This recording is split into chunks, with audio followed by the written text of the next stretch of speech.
इस खबर के साथ 3 नए कृषि कानूनों के विरोध में किसानों का आंदोलन 35वें दिन भी जारी है। 35 दिन बीत गए, लेकिन तमाम कोशिशों के बावजूद सरकार और किसानों के बीच बात नहीं बन पाई है। आज 5वें दौर की वार्ता के 25 दिनों बाद किसानों और सरकार के बीच 6वें दौर की वार्ता में इस आंदोलन का समाधान निकालने की कोशिश की जाएगी, लेकिन किसान 3 नए कृषि कानूनों की मांग पर अड़े हुए हैं। ऐसे में सवाल उठता है, संशोधन के लिए पहले से तैयार सरकार कौन सा नया फॉर्मूला लेकर आएगी और क्या किसान इस नए फॉर्मूले को स्वीकार करेंगे? और सबसे बड़ा सवाल ये है कि क्या आज किसानों और सरकार के बीच चल रहा गतिरोध खत्म हो जाएगा?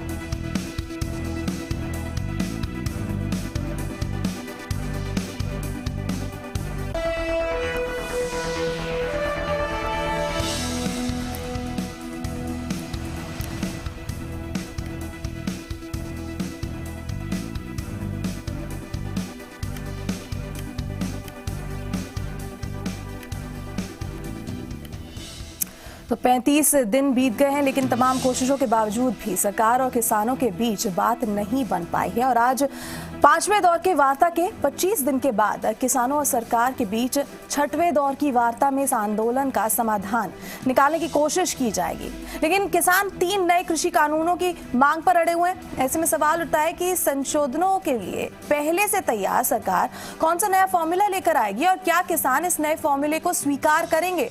और सबसे बड़ा सवाल तो यह है कि आज किसानों और सरकार के बीच चल रहा गतिरोध खत्म होगा?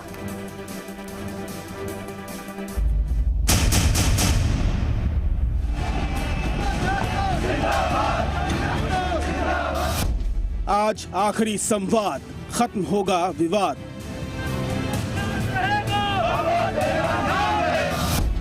नया साल, किसान होगा खुशहाल। कृषि कानूनों पर आज 8 दिसंबर के बाद फिर सरकार और किसान आमने सामने होंगे। बैठक दोपहर 2 बजे विज्ञान भवन में होगी, लेकिन अमित शाह और केंद्रीय मंत्रियों ने किसानों को मनाने का फॉर्मूला एक दिन पहले ही बैठक कर तय कर लिया है। तभी तो बैठक के बाद केंद्रीय मंत्री दावा करते नजर आए कि वो किसानों को मना लेंगे।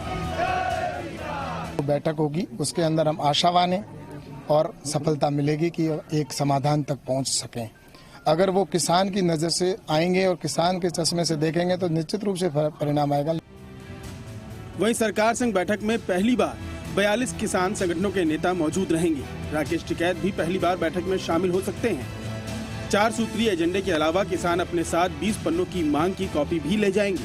साथ ही सरकार को आंदोलन में शहीद हुए किसानों की जानकारी भी दी जाएगी।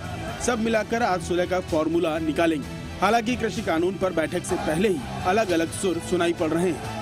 सरकार आपके खिलाफ नहीं है, सरकार किसानों को पूरा सपोर्ट करने की भूमिका लेने वाली मोदी सरकार है। और जो 3 कानून बने हैं, इस कानून में परिवर्तन करने की, संशोधन करने की भूमिका सरकार की है। हमारी राय इतनी है कि देखिए, ये जो आंदोलन है अभी पूरे देश के किसानों के हाथ में है, तो पब्लिक सेंटिमेंट्स जो है, पब्लिक सेंटिमेंट्स को अगर ध्यान में रखते हुए ये तीनों कानून जिनके लिए बनाए हैं, उनको अगर ये कानून नहीं चाहिए तो ये कानून रद्द किए जाए। किसान नेता राकेश टिकैत ने तो बैठक से पहले गाजीपुर बॉर्डर पर किसान महापंचायत बुला ली है और वो सरकार को साफ साफ चेतावनी दे रहे हैं कि यह आंदोलन एक जन क्रांति है, जिससे जल्द हजारों और किसान जुड़ेंगे। ये वैचारिक क्रांति है।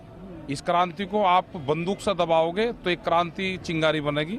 आप इसको विचार से इसको आप दबाओगे तो यही आपके जयकारे करता जाएगा। किसानों की बात है, किसान आ रहा है, देश का किसान, सरकार को मान लेनी चाहिए इनकी बात। किसानों पर राजनीति भी जारी है। कांग्रेस मुंबई में मसाल जुलूस निकालेगी तो केजरीवाल की आम आदमी पार्टी ने बॉर्डर पर बैठे किसानों को फ्री वाईफाई देने का ऐलान कर दिया है। शरद पवार भी सरकार को झुकने की सलाह दे रहे हैं। तो कुछ रास्ता निकलेगा तो हमें खुशी है, नहीं निकलेगा सरकार इस तरह से इंटर फार्मिंग कम्युनिटी के समस्या के बारे में ये अफसोस लेगी, तो हमें सोचना होगा मिलकर कलेक्टिव क्या कर सकते हैं, इस बारे में हमें विचार करना होगा। जी हिंदुस्तान से बातचीत में बाबा रामदेव ने भी पहली बार कानून में संशोधन की सलाह सरकार को दी। सब मिलकर के हल निकालेंगे तो हल निकलेगा और ये जो गतिरोध चल रहा है ये भी समाप्त होगा। कुल मिलाकर अगर आज की बैठक में जिद आगे आई तो आंदोलन खत्म करवाना आसान नहीं होगा। इसलिए आज दोनों पक्षों को सारे मतभेद भुलाकर सुलह का फॉर्मूला निकालना ही होगा। ब्यूरो रिपोर्ट, जी मीडिया।